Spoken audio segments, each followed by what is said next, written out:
વિદ્યાર્થી મિત્રો, પ્રકરણ 1 નો સંવેદનનો મુદ્દો આપણે આગળ જોઈ ગયા અને ભણી ગયા છે. સંવેદનના જુદા જુદા પ્રકારોની પણ આપણે ચર્ચા કરેલી છે. હવે સંવેદન પછીનો બીજો મુદ્દો છે ધ્યાન, અટેન્શન. ધ્યાન એટલે શું છે? તો આપણી આજુબાજુ ઘણા બધા ચોક્કસ ઉદ્દીપકો રહેલા હોય છે. આપણા સૃષ્ટિમાં કેટલા બધા ઉદ્દીપકો છે. એમાંથી આપણી આજુબાજુના ઉદ્દીપકો આપણા મગજ સુધી સંદેશો પહોંચાડે છે. આપણી 5 ઇન્દ્રિયો દ્વારા ઘણા બધા ઉદ્દીપકોને આપણે સાંભળીએ છીએ, જોઈએ છીએ, તેનો સ્વાદ લઈએ છીએ, પરંતુ આ દરેક ઉદ્દીપક પર આપણું ધ્યાન જતું નથી. તેમાંથી કોઈ ચોક્કસ ઉદ્દીપક પ્રત્યે જ આપણું ધ્યાન જાય છે. આ ચોક્કસ ઉદ્દીપક પ્રત્યે જે આપણું ચિત્ત એકાગ્ર બને છે તેને કહેવાય ધ્યાન. આવો સામાન્ય અર્થ કહી શકાય. એટલે કે ધ્યાન એટલે શું છે? તો કે ધ્યાન એટલે આપણી આજુબાજુ રહેલા અનેક ઉદ્દીપકોમાંથી કોઈ ચોક્કસ ઉદ્દીપક પ્રત્યે માનસિક કેન્દ્રીકરણ કરવું એટલે ધ્યાન. દાખલા તરીકે તમે સ્કૂલથી ઘરે જતા હો તો કેટલા બધા ઉદ્દીપકોને જોવો છો. કોઈ સાયકલ લઈને જતા હશે, કોઈ બાઇક લઈને જતા હશે, કોઈ સામે ઘણા બધા ગામના વડીલ લોકો મળશે તમને, નાના નાના બાળકો રમતા હશે. આ બધા ઉદ્દીપકોને તમે જોવો છો, બધાનો અવાજ પણ સાંભળો છો, એટલે કે મગજ સુધી એનો સંદેશો પણ જાય છે. પરંતુ એ દરેક ઉદ્દીપક પ્રત્યે તમે ધ્યાન આપતા નથી. તેમાંથી કોઈ ચોક્કસ ઉદ્દીપક, તમે ત્યાં જાઓ છો અને તમારો મિત્ર સામેથી આવે છે તો તેની તરફ તમે ધ્યાન આપો છો. એટલે કે તેના તરફ માનસિક એકાગ્રીકરણ કરવું અથવા તો ચિત્તનું કેન્દ્રીકરણ કરવું તેને કહેવાય ધ્યાન. ધ્યાનની વ્યાખ્યા જુદા જુદા મનોવૈજ્ઞાનિકોએ આપવાની પ્રયત્ન કર્યો છે. અહીંયા ધ્યાનની આપણે પ્રથમ વ્યાખ્યા જોઈએ કે ધ્યાન એટલે ચોક્કસ ઉદ્દીપકની પસંદગી કરી તેના પર એકાગ્ર બનવાની પ્રક્રિયા.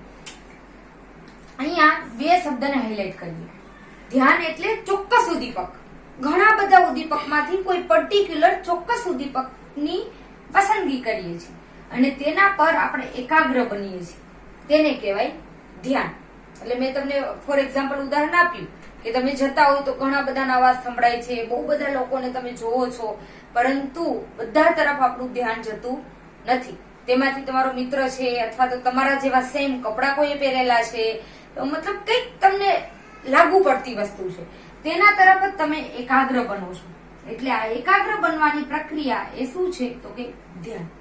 આ વ્યાખ્યા કોને આપી? H.E. ગેરેટ. આની અગાઉ પણ ઘણી બધી વ્યાખ્યાઓ તમે ધોરણ 11 માં પણ H.E. ગેરેટના ભણેલા છો. એટલે આ વ્યાખ્યા આપી H.E. ગેરેટ. ફરીથી ધ્યાન એટલે ચોક્કસ ઉદ્દીપકની પસંદગી કરી તેના પર એકાગ્ર બનવાની પ્રક્રિયા. તમે ફરીથી બોલવાનો પ્રયત્ન કરજો. ધ્યાન એટલે ચોક્કસ ઉદ્દીપકની પસંદગી કરી તેના પર એકાગ્ર બનવાની પ્રક્રિયા. H.E. ગેરેટ. બીજી વ્યાખ્યા જેમ્સ ડ્રેવરે આપેલી છે. ધ્યાન એટલે પસંદગી યુક્ત ઉદ્દીપક પર માનસિક કેન્દ્રીકરણ કરવું. અહીંયા ખાસ શબ્દ છે પસંદગી યુક્ત ઉદ્દીપક.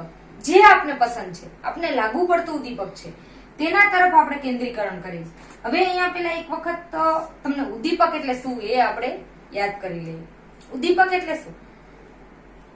વારંવાર આ શબ્દ આવેલો છે. ઉદ્દીપક એટલે જે પ્રતિક્રિયા આપવા પ્રેરે. તમને ઘણી વખત ઉદાહરણ આપેલું છે કે તમે વર્ગમાં બેઠા છો, તાસ બદલાયો છે અને શિક્ષક વર્ગમાં આવે છે અને વિદ્યાર્થીઓનું ઊભા થવું. તો અહીંયા શિક્ષકોનું વર્ગમાં આવું એ છે ઉદ્દીપક. તેના લીધે વિદ્યાર્થીઓ ઊભા થયા તો એ વિદ્યાર્થીની પ્રતિક્રિયા છે, રિસ્પોન્સ છે. એટલે શિક્ષકનું આવું એ ઉદ્દીપક અને વિદ્યાર્થીઓનું ઊભા થવું એ પ્રતિક્રિયા. શિક્ષકનો પ્રશ્ન પૂછવો એ ઉદ્દીપક છે. અહીંયા પ્રશ્ન એ ઉદ્દીપક છે. વિદ્યાર્થીઓનો જવાબ આપવો એ છે પ્રતિક્રિયા, રિસ્પોન્સ. એટલે આમ ઉદ્દીપક અને પ્રતિક્રિયા મનોવિજ્ઞાનમાં ખૂબ જ મહત્વના શબ્દો છે, વારંવાર રિપીટ થતા શબ્દો છે. એટલે ખાસ તમે એને સમજી લેજો કે ઉદ્દીપક એટલે કે કંઈ પણ એવું પરિબળ કે એવું ઘટક કે જે પ્રતિક્રિયા આપવા આપને પ્રેરે છે. ધ્યાન એટલે પસંદગી યુક્ત ઉદ્દીપક પર માનસિક કેન્દ્રીકરણ કરવું.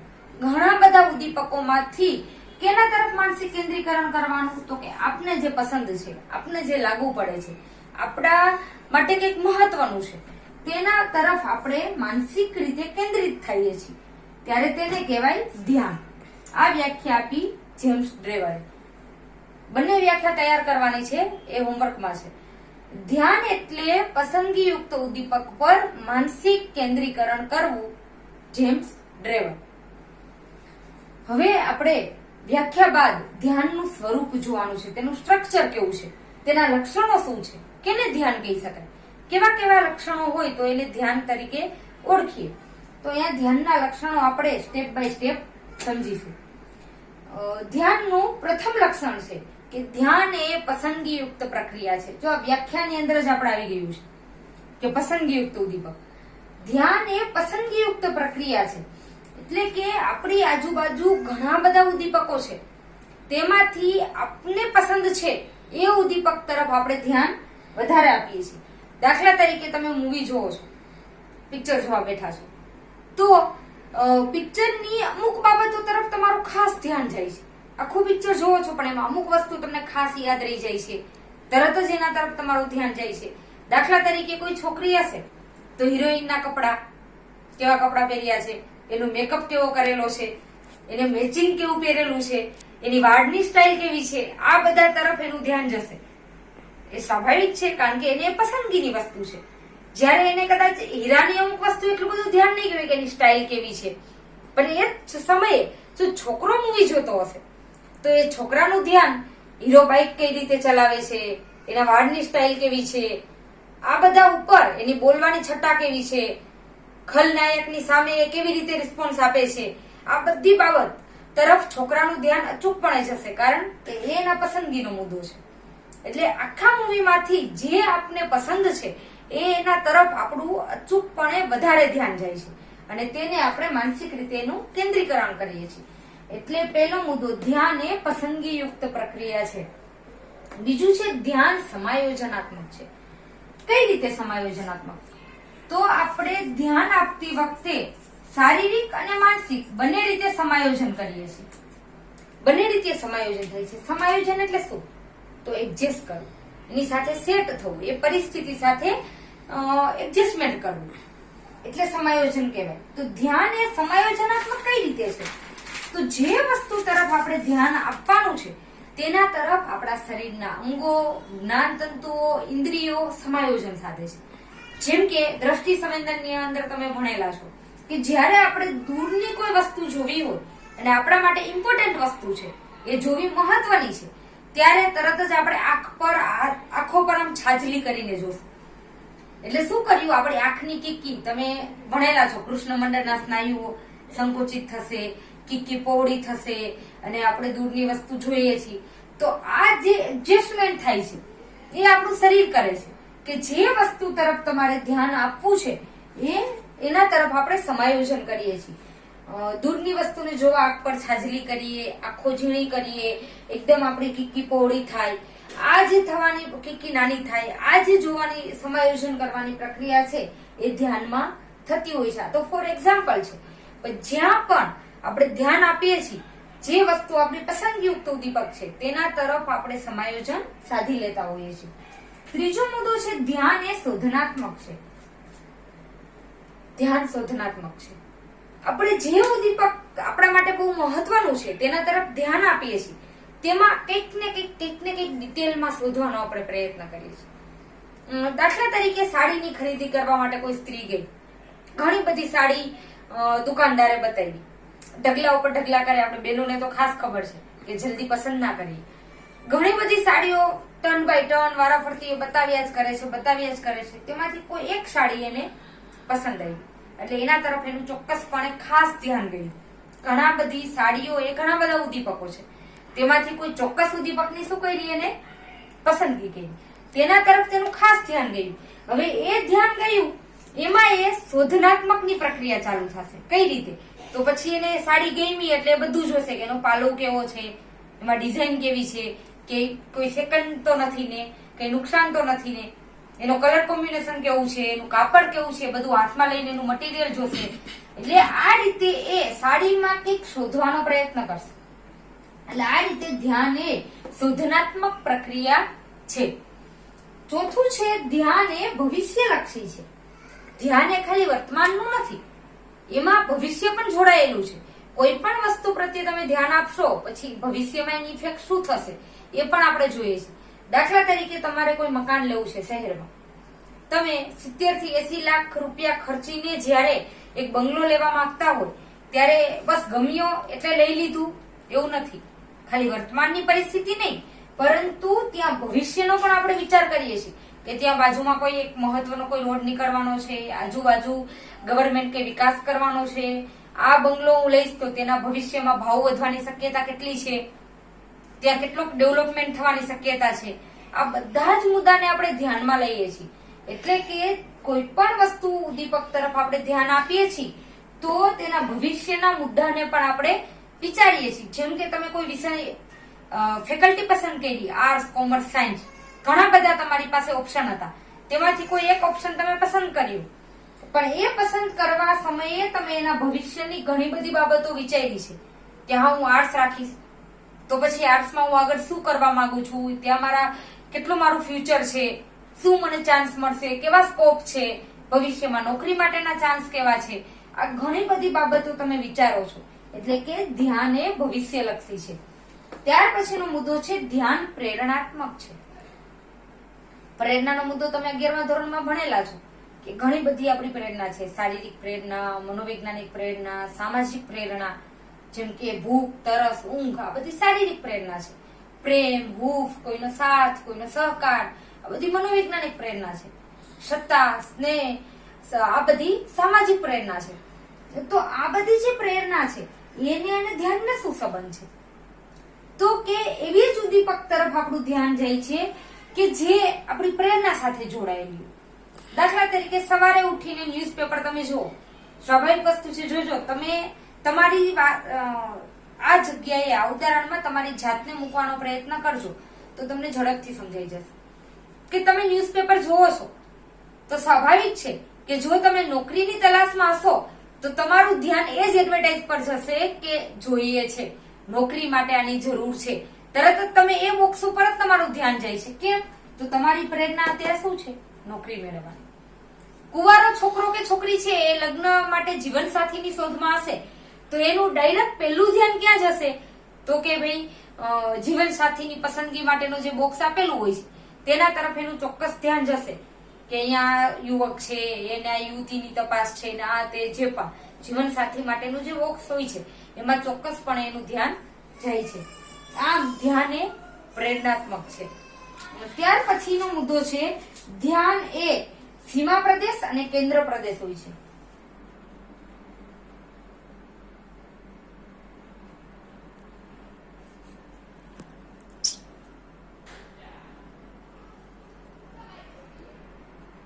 આપણે અહીંયા 5 મુદ્દા જોયા ધ્યાનના સ્વરૂપના. હવે છઠ્ઠો મુદ્દો જોવાનો છે ધ્યાનને સીમા પ્રદેશ અને કેન્દ્ર પ્રદેશ હોય છે. કદાચ આ શબ્દ તમારા માટે નવો છે કે કેન્દ્ર પ્રદેશ એટલે શું ને સીમા પ્રદેશ એટલે શું. જે હાલમાં જે ઉદ્દીપક પર આપણે ધ્યાન આપીએ છીએ અને જે શારીરિક અને માનસિક રીતે આપણા કેન્દ્રમાં છે તેને કેન્દ્ર પ્રદેશ કહેવાય, અને તેની આજુબાજુનો જે વિસ્તાર છે, એરિયા છે, તેને સીમા પ્રદેશ કહેવાય. તમને ઉદાહરણ આપીને સમજાવવાની કોશિશ કરું એટલે ઝડપથી સમજાઈ જશે. દાખલા તરીકે તમે અંધારા રૂમમાં બેઠા છો અને એક કોળિયું છે. આ કોળિયું છે એની અંદર એક દીવો પ્રગટે છે. આ દીવા તરફ તમારું ધ્યાન છે તો દીવો એ કેન્દ્ર પ્રદેશ બનશે, કારણ કે અત્યારે તમારું ધ્યાનનું કેન્દ્ર શું છે તો કે દીવો. પછી દીવા સાથે બીજી વસ્તુ છે તો ખરા જ એની આજુબાજુ, તો શું છે તો કે ભાઈ કોળિયું છે, તો કોળિયું એ તમારું સીમા પ્રદેશ બનશે. ટૂંકમાં હાલમાં તમારું જે વસ્તુ પર ધ્યાન છે એ તમારું કેન્દ્ર પ્રદેશ છે, તેના આજુબાજુના ઉદ્દીપક એ તમારું સીમા પ્રદેશ છે. ફોર એક્ઝામ્પલ બીજું ઉદાહરણ લઈએ કે તમે ટીવી જોવો છો. ટીવી ની અંદર જે પણ સિરિયલ કે પિક્ચર આવે છે તો એ ટીવી તરફ તમારું ધ્યાન છે, એટલે ટીવી ની અંદર ચાલતી સિરિયલ તમારો કેન્દ્ર પ્રદેશ છે. એની આજુબાજુ ટીપાઈ પર ફ્લાવર પોટ પડેલો છે, બાજુમાં તમારું ભણવા માટેનું ટેબલ છે, પાછળ એક ફોટાફ્રેમ લટકે છે. આ બધું છે તમારું સીમા પ્રદેશ. હવે એક મહત્વનો મુદ્દો અહીંયા ભણવાનો છે કે ધ્યાનનું સીમા પ્રદેશ અને કેન્દ્ર પ્રદેશ તો હોય છે, પરંતુ એ સીમા પ્રદેશ અને કેન્દ્ર પ્રદેશ વારંવાર બદલાયા કરે છે. જેમ કે હવે આ ઉદાહરણને ફરીથી આપણે જોઈએ કે તમારું હાલમાં ધ્યાન દીવા પર છે, તો આ દીવો એ તમારું કેન્દ્ર પ્રદેશ છે અને કોડિયું એ સીમા પ્રદેશ. પણ થોડી વાર પછી એવું પણ બની શકે કે તમારું ધ્યાન કોડિયા તરફ જાય છે. કોડિયું કેવા કલરનું છે, એમાં કઈ રીતે પેન્ટિંગ કરેલું છે, તો આ કોડિયું એ તમારું શું બની જશે? કેન્દ્ર પ્રદેશ. અને આ દીવો એ શું બની જશે ત્યારે? સીમા પ્રદેશ. આમ કેન્દ્ર પ્રદેશ અને સીમા પ્રદેશ બદલાતું રહે છે. એ જ રીતના અહીંયા જોઈએ કે તમે હાલમાં ટીવી જુઓ છો, તો ટીવી એ તમારો કેન્દ્ર પ્રદેશ હતો. ફોટા ફ્રેમ પર તરફ ધ્યાન પણ નહોતું તમારું, આજુબાજુના ફ્લાવર પોટ પર પણ ધ્યાન નહોતું. પણ તરત જ કઈ એવી કોઈ ઘટના બને, કોઈ નાનું બાળક આવીને ફ્લાવર પોટને નીચે ફેંકી દે, તો તરત જ ફ્લાવર પોટ તરફ તમારું ધ્યાન ગયું. એટલે ફ્લાવર પોટ હવે તમારું શું બની ગયું? કેન્દ્ર પ્રદેશ. અને ટીવી એ તમારું સીમા પ્રદેશ બની ગયું. આમ ધ્યાન કેન્દ્ર પ્રદેશ અને સીમા પ્રદેશ સતત બદલતું રહે છે. આના માટે રૂબિન નામની એક વ્યક્તિએ એક આકૃતિ આપેલી છે, ખૂબ જ પ્રખ્યાત આકૃતિ છે કે રૂબિનના કપની આકૃતિ, જેની અંદર બે માણસના ચિત્રો આપેલા છે.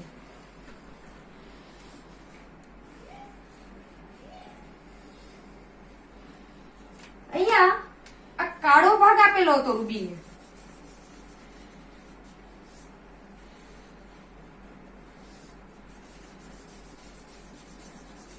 ઘણી વખત આ પૂછાતું હોય છે કે રૂબીનના કપની આકૃતિ કોને આપેલી છે.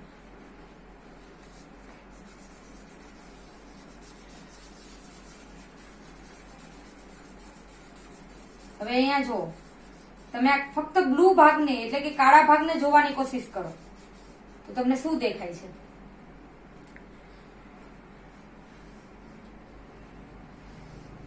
બે માણસના ચહેરા દેખાય છે. સામે સામે બે માણસના ચહેરા દેખાય છે.